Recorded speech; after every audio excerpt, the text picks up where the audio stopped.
Manuel Bompard, vous souhaitez-vous un référendum? C'est vrai qu'on en avait parlé un petit peu pendant les fêtes, qu'on n'en a plus trop entendu parler. C'est en train de revenir, un référendum avec des questions comme ça multiples. Est-ce que vous qui n'avez pas voulu vraiment entrer dans cette histoire de grand débat, ça pourrait vous convenir, cette sortie de crise? En tout cas, je souhaite que effectivement le peuple soit consulté et que dans ce débat, un certain nombre de propositions politiques sont formulées.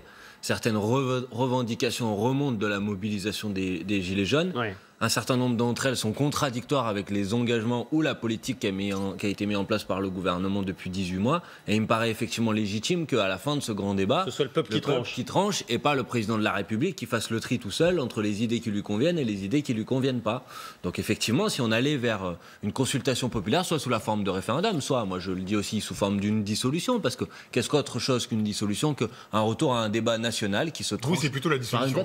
Oui, mais le référendum, pourquoi pas? Mais en fait, je vois bien que le grand débat ressemble à un meeting électoral d'Emmanuel Macron, mais le seul problème, c'est qu'il n'y a pas de vote à la fin. Donc on pourrait faire un vote à la fin. C'est pour ça que la dissolution, de ce point de vue-là, permettrait de revenir devant les électrices, les électeurs. Parce qu'en démocratie, c'est comme ça qu'on tranche les moments de blocage politique. Et on vit aujourd'hui un moment de blocage politique. J'observe quand même qu'on a changé de sémantique sur le grand débat. Au début, il était mordé. Ensuite, ça a été juste la poudre aux yeux. Et puis, en fait, on se rend compte parce que les Français y rentrent tout bêtement dans ce grand débat. Ils ont plein de propositions. Parfois, elles sont en effet...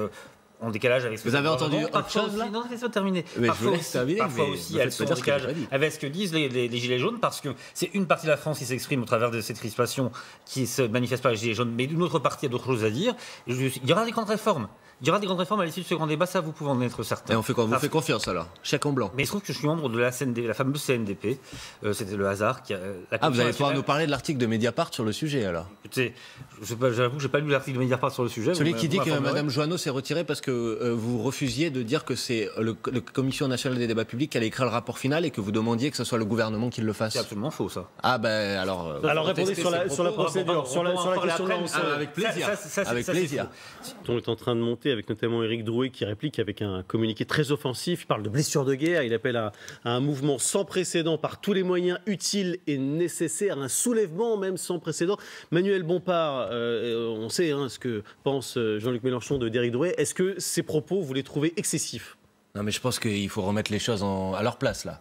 Ce qui est excessif, c'est que depuis 2 mois, dans ce mouvement des Gilets jaunes, vous avez plus de 10 personnes qui sont décédées. Et contrairement à ce qu'a dit le président de la République, il y a un cas, notamment à Marseille, où la personne est morte relativement à l'utilisation d'une arme. Mais est-ce que ces termes-là aussi sont excessifs? Attendez, monsieur, je vais aller au bout. Il y a eu plus de 10 personnes décédées. Il y a près de 2000 personnes qui sont blessées et il y a près de 20 personnes qui ont perdu un œil. Ouais. Donc ce qui est excessif quand même, c'est qu'aujourd'hui, les forces de maintien de l'ordre ont été utilisées d'une manière disproportionnée. L'un n'empêche pas l'autre. Il peut y avoir des excès des deux côtés, Emmanuel Bompard. Bien sûr qu'il peut y en avoir, mais comme vous avez souligné qu'un côté, je me permettais de souligner l'autre. Je me permettais de souligner l'autre. Attendez, je vais aller au bout, monsieur. Je vais aller au bout, d'accord? Ensuite, monsieur Drouet, qu'est-ce qu'il dit? Il dit qu'il faut augmenter la mobilisation, il faut augmenter le niveau de rapport de force. Ça ne me dérange pas, mais un soulèvement populaire, oui, bien sûr. Et alors, quel est le problème? Il n'a pas appelé à prendre l'Élysée de force, je crois pas. Il n'a pas appelé à sortir rarement sans violence, un soulèvement populaire. Mais ça se fait rarement sans violence. Par tous les moyens utiles et nécessaires. Mais tous les moyens utiles et nécessaires dans le respect de la loi, de la légalité, de la légitimité démocratique. Ça, c'est vous qui l'ajoutez. Tardif, ça. Ben moi, c'est ce que je rajoute. Mais il n'est pas tardif, monsieur. J'ai pas de leçon à recevoir sur la démocratie de votre part. Allez, on va revenir sur ce sujet. On va revenir sur ce sujet dans quelques instants. Vous restez avec nous. Le Grand Soir revient tout de suite. Vous m'avez mal écouté avant, hein. La vérité sur les 80 km/h, est-ce que ça marche ou pas? Mon avis est assez simple. Je pense que cette mesure était prématurée, qu'elle a été appliquée d'une manière qui est une manière brutale et sans aucun discernement. Et je pense que si effectivement il faut tendre sans doute vers la diminution de la vitesse, puisque les études semblent montrer que ça permet de réduire la mortalité, je pense qu'il faut le faire de manière ciblée, en identifiant les zones les plus accidentogènes et en travaillant comme ça. Quoi. Et je pense que c'est comme ça qu'il faut travailler, mais surtout, et je m'arrêterai là-dessus ensuite, surtout, il faut donner des alternatives aux gens. Parce que vous ne pouvez pas seulement rendre plus complexe le trajet pour aller au travail tous les matins ou pour amener les enfants à l'école, mais dans le même temps, fermer les lignes de train et dans le même temps, faire que dans ces zones rurales-là, si vous n'utilisez pas votre voiture, vous n'avez pas d'autres alternatives. Manuel Bompard, vous entendez ce que nous dit Marc Doyer? Est-ce que vous regrettez, vous, que cette liste ait du plomb dans l'aile ou pas?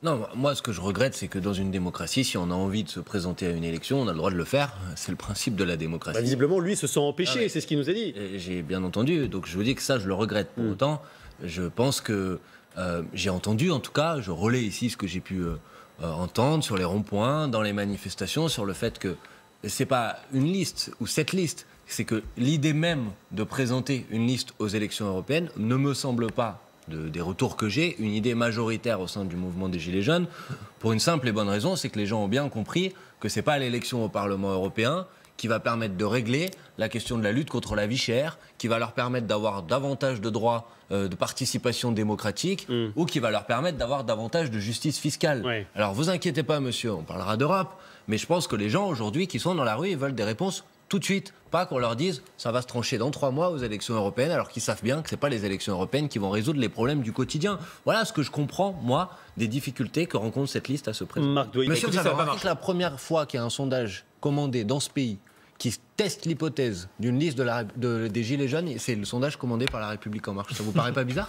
Mais vous pensez que les sondeurs truandent leurs chiffres? C'est ça. Non, c'est pas ça que je suis en train de vous dire, monsieur. C'est que quand une personne ou un mouvement commande un sondage, il demande qu'on teste des scénarios, vous voyez, des configurations. Les premiers qui ont testé l'hypothèse d'une liste Gilets jaunes, c'est vous. M. Mélenchon a cherché à récupérer l'image de Drouet. Enfin, c'est quand même quelque chose qui est à peu près vous avez joué avec ce truc-là parce que vous vous êtes dit comme ça, on va pouvoir diviser l'opposition et au moins on sera un peu plus tranquille aux élections européennes. On va se retourner contre vous et tout le monde le voit bien. Non, c'est vous qui dites qu'il faut faire un référendum et qui est totalement irresponsable en refusant l'échéance européenne pour ce qu'elle est, c'est-à-dire l'avenir d'un continent. Je vais vous faire une proposition. Faites une constituante, mettez un référendum révocatoire à mi-mandat. Au moins à mi-mandat, on pourra se prononcer sur la politique du président de la République et on ne sera pas obligé d'utiliser les élections intermédiaires pour le faire. Là, ils vont faire un référendum approbatoire. On ne sera pas obligé C'est très différent. Les européennes, c'est pour ça. Vous pourrez voter non au référendum. Vous aurez la liberté de voter non. Mais bien sûr, mais tout le monde aura mais pour l'instant, il n'existe pas. Renaud Pilat, c'était... Aujourd'hui, on a une constitution de la Ve République qui, en gros, ramène le peuple voter une fois tous les 5 ans et entre 2 élections présidentielles, c'est rester à la maison,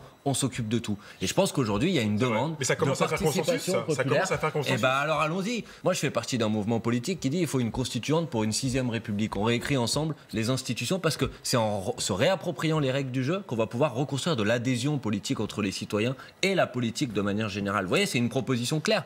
Il y a un aspect que je partage de votre analyse, c'est que le fait que les élections de 2017, elles ont ouvert quelque chose où elles étaient le symptôme d'une vague profonde qui traverse le pays, qui est une vague dégagiste de toutes celles et ceux qui sont en responsabilité. Et cette vague, elle se poursuit aujourd'hui. Mais ce que je vous reproche, monsieur, c'est de ne pas avoir entendu cette vague. Parce que si vous aviez entendu cette vague, alors vous auriez proposé des réformes institutionnelles d'ampleur. Vous auriez essayé de trouver des méthodes, des manières pour que les citoyens comprennent que la politique puisse effectivement changer les choses. Et j'ai l'impression qu'en fait, vous avez voulu capter cette vague, vous avez travesti finalement au renouvellement qui était demandé, juste un renouvellement des visages. Et je pense que vous avez fait, de ce point de vue-là, une erreur. Et je pense que c'est dommage et que c'est dangereux pour notre pays. Parce que la prochaine fois, cette vague dégagiste, elle peut s'exprimer dans des formes qui soient des formes plus difficiles.